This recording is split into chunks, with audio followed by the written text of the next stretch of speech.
In Unity, we have a thing. It's a concept.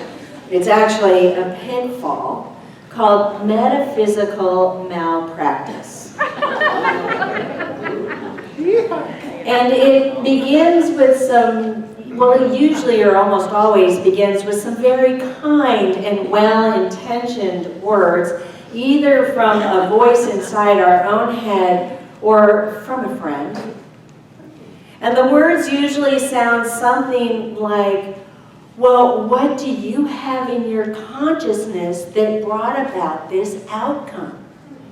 What is it in you that believes that horrible things can happen? What is it in you? So you can see how when we internalize this and when our mind grabs hold of this metaphysical malpractice, we can actually spin ourselves up or lose ourselves down a dark hole into a place where we're actually imprisoned by negativity. And why is this possible? Like, why is metaphysical malpractice possible? Well, it's possible because Unity is a New Thought church. We're a New Thought, part of the New Thought movement, which is actually, as Eddie Watkins says, ancient wisdom. We believe in principle, and part of principle is taking responsibility for ourselves. We believe in the law of attraction. We believe in the law of mind action. Thoughts held in mind produce after their kind. And once I start down that dark hole of metaphysical malpractice, I eventually hear my mother's voice saying something like, "What were you thinking?" You know, to my 7-year-old mind, I just stepped back and I was like, well, I certainly wasn't thinking my brother would fall. We were both playing on the diving board. It could have just as easily been me. And I certainly wasn't thinking that the dog would run away. A whole neighborhood full of kids trooped in and out of that open gate all day long, and the dog hadn't gone anywhere. So in my 7-year-old mind, I was thinking, so because I was there, that meant that it happened and I'm responsible for it? Or did I not? This is the trap of metaphysical malpractice. So today, I'm inviting you into a freedom from metaphysical malpractice. I'm inviting you into the liberty of being your natural self. I'm inviting you into a freedom where you recognize your own natural divinity, your own natural wholeness, your own natural perfection. Unity writer Linda Martella-Whitsitt says this: actually, law of attraction, also called law of mind action, states that predominant, persistent attitudes and beliefs reproduce after their kind. In other words, we are the creator of our experience. The law does not read that we are the creators of our circumstances, physical conditions, and material belongings. An important distinction. So I am totally in alignment with I'm the creator of my experience, but how can I not be the creator of my circumstance? How can I not be the creator of physical conditions or material belongings? Isn't that what I do? I manifested a zippy blue car. I manifested strappy sandals in every color that I wanted. Isn't that what I do? I am a creator. So for me, this is quite provocative. It's quite provocative and maybe even a little bit controversial in the science of metaphysics. Linda Martella-Whitsitt goes on to say, and it actually does provide a little context, she said, do some of the explanations you have heard about why bad things happen seem absurd to you? They do to me. A common interpretation of the law of attraction would lead us to believe that a young child displaying signs of autism somehow attracted the condition by hanging around negativity. That, or she made a soul contract before incarnating. Another explanation that helps us feel better about unhappy circumstances. It would have us believe that people in our world suffering from hunger and homelessness brought these conditions on themselves. Preposterous. Preposterous. But then how do we reconcile that we are powerfully creative beings who, yes, create our experience and somehow feel responsible for the circumstances, the physical conditions, and the material belongings that we're around? And here's what I came to. I am the center of my universe, but I am not the only person in my universe.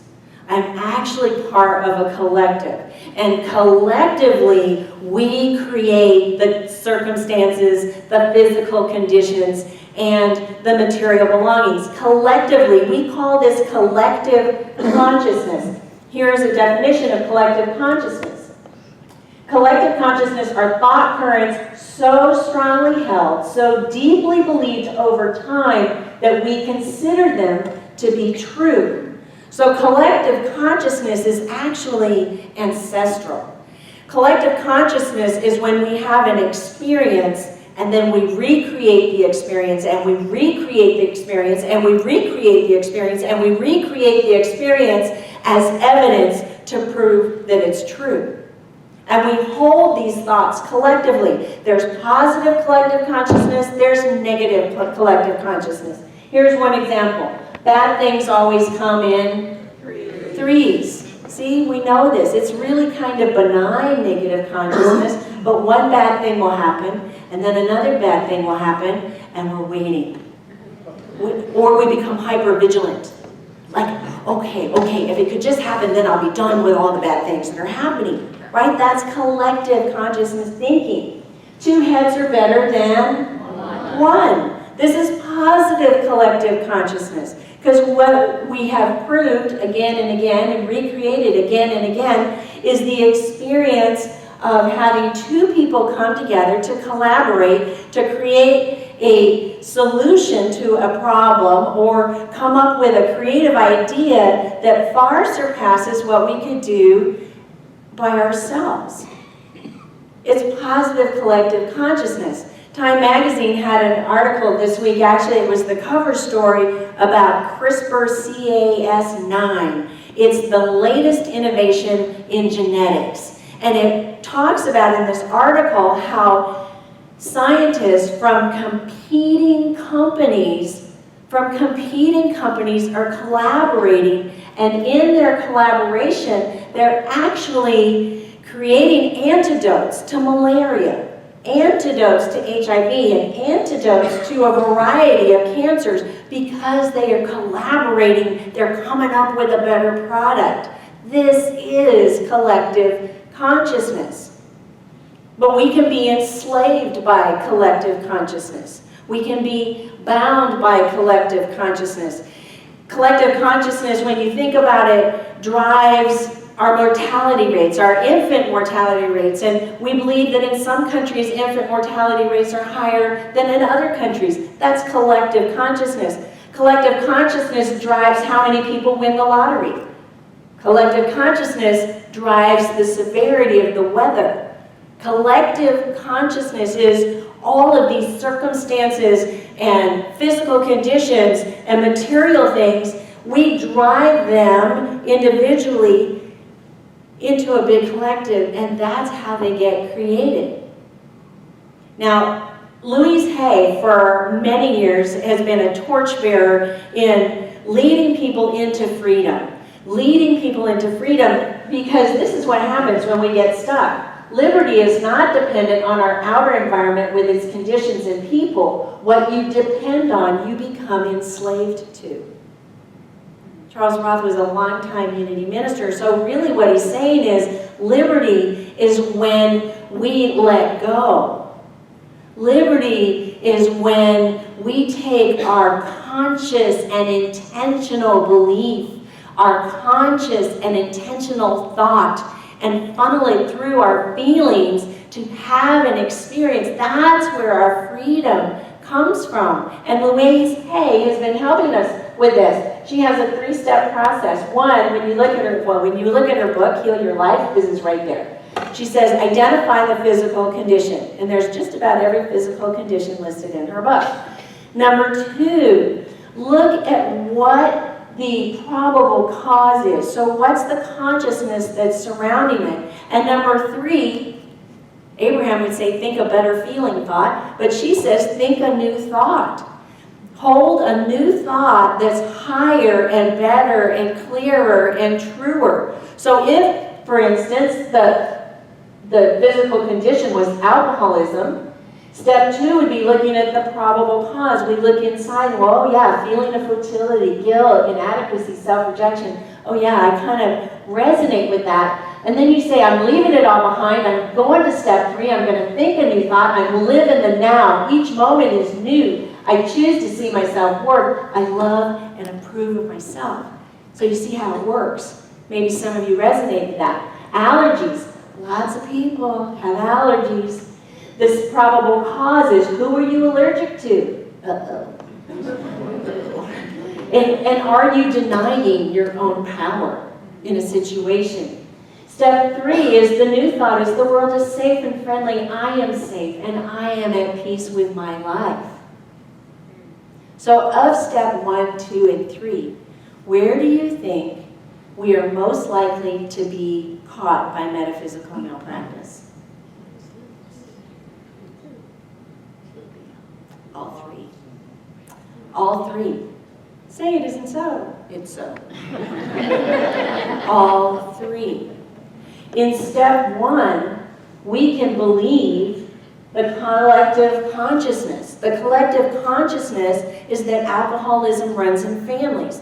The collective consciousness is that more people who are suffering from alcoholism are more at the effect of the economy. Allergies, the collective consciousness is that people who have high stress levels get more allergies. The collective consciousness is that depending on where you live geographically, you are more or less likely to suffer from allergies. That's a collective consciousness. It can suck us right in. It can suck us right in. Step 2, probable cause. Well, that's where we just go down that dark hole. That's where we start thinking, I am the probable cause. You know, this is because of my childhood. This is because of the ex-spouse. This is because of, well, it's the human condition. We can go down a really dark hole on number 2. I saw this Facebook meme this week. It says, being negative only makes a difficult journey more difficult. You may be given a cactus, but you don't have to sit on it. And I thought, what a great way to get unstuck from metaphysical malpractice in step 2. Yeah, I might have all these probable causes, but I don't have to tell that story anymore. I don't have to get stuck here. And then number 3, I think we get stuck because we want it to be instantaneous. We want it to happen now. It's like, okay, check, I did 1, check, I did 2, and now 3, come on, come on, come on, come on, come on, come on, come on. And actually, I think it does happen instantaneously. I really do. But I also think that in order for us to completely be free from whatever has a grip on us, we have to have the experience. We have to allow those feelings to be expressed. We have to allow those feelings to emerge before we can be free and liberated to be the new thought. To be the new thought. Collective consciousness, though, let me tell you, when collective consciousness shifts instantly, we can't help but change. We can't help but heal. We can't help but be free. So, our natural freedom will be realized in the very moment that the collective creates a thought current of love that is so strong that it is safe for us to express and experience that which is up to be healed. And I'm going to give you 2 stories, examples of this. One, Nikki and I went to Orlando. We were scheduled to go. We left here on June 19th. June 19th was 1 week after Omar Mateen walked into the Pulse nightclub and killed 50 people. So Nikki and I are going down to Orlando. And we're talking to each other, and it's like, what do you think we'll expect? How do you think we need to be with these people? What's the highest and best we can hold for the community of Orlando, for the church community, for the people that we're staying with, for the students that will be in our class? What can we do? And we talked about this as we were driving down there. Now we're about 40 miles out of Orlando, and it's dark because we waited till we, had church to drive down there, and it's dark. And about 40 miles out, we started noticing one building that had rainbow lights on it. And then we noticed another building, and as we got closer, we started to see flags that were spotlighted, and they were rainbow flags. And then there was another, and there was another, and there was another. This was not a community of a few who were honoring the many who died. This was a community that was strong and was full of love. The next morning we had a conversation with our host, and he said, the magnitude of love that is pouring into Orlando from all over the world is not only changing the way that we're honoring the people who died, it's changing the way that we honor each other as members of this community. The church was phenomenal. The students, I mean to tell you, in 15 minutes, I taught 2 classes, Nikki taught 2, but in the first 15 minutes, we had gone deep. And we went deep so fast. Hearts were just cracked open. And I truly believe it's because the collective, the whole world, people from all over the world were sending love to Orlando. Now, if you happen to be in New York after 9/11, or in New Orleans after Katrina, or in a place like that, you would have felt this love, and you would have been lifted. We can't stay the same when we feel this kind of love. I can't stay the same. Last month I went to Hawaii for my 40th high school reunion. And while I was home, I cried every day.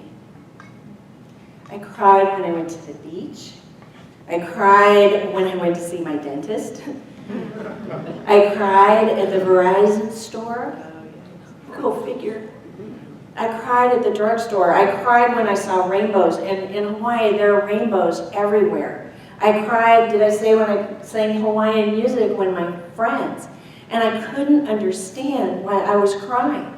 I'd been gone for 3 years. 3 years I'd been gone, and I was crying. I was crying like my heart was breaking. And people were like, well, you just need to move home. And I'm like, no, I don't think that's it. Every time I tune into it, it's like, what are the thoughts that I am holding? What are the attitudes and beliefs that I'm holding? And then I tuned into Unity of Wilmington, and it was like, what is the collective here holding for me? This collective is holding love. This collective has built a container. This collective is allowing me to express my feelings of grief. In this community, I have become free. This is a freedom that I want for every person in this room. And I want you to know that if you haven't become aware of it yet, that the love in this community not only emanates from every soul in this room, it emanates from every soul that's ever been a part of it. It comes out of the walls. It's vibrating from the floor. There is so much love in this room. You could put any trouble, any care, any hurt into this container and know that there's enough love here for whatever it is in you to bubble up and heal. And this is the truth. So I know you're here today by divine appointment. I know you're here to be the container. I know you're here to step into your own freedom. We're going to sing I Surrender as we come into a time of meditation. It's a time of free fall. It's a time of flying. It's a time of liberty that is beyond words. It's a part of our new collective. And it's just for you. I surrender to thy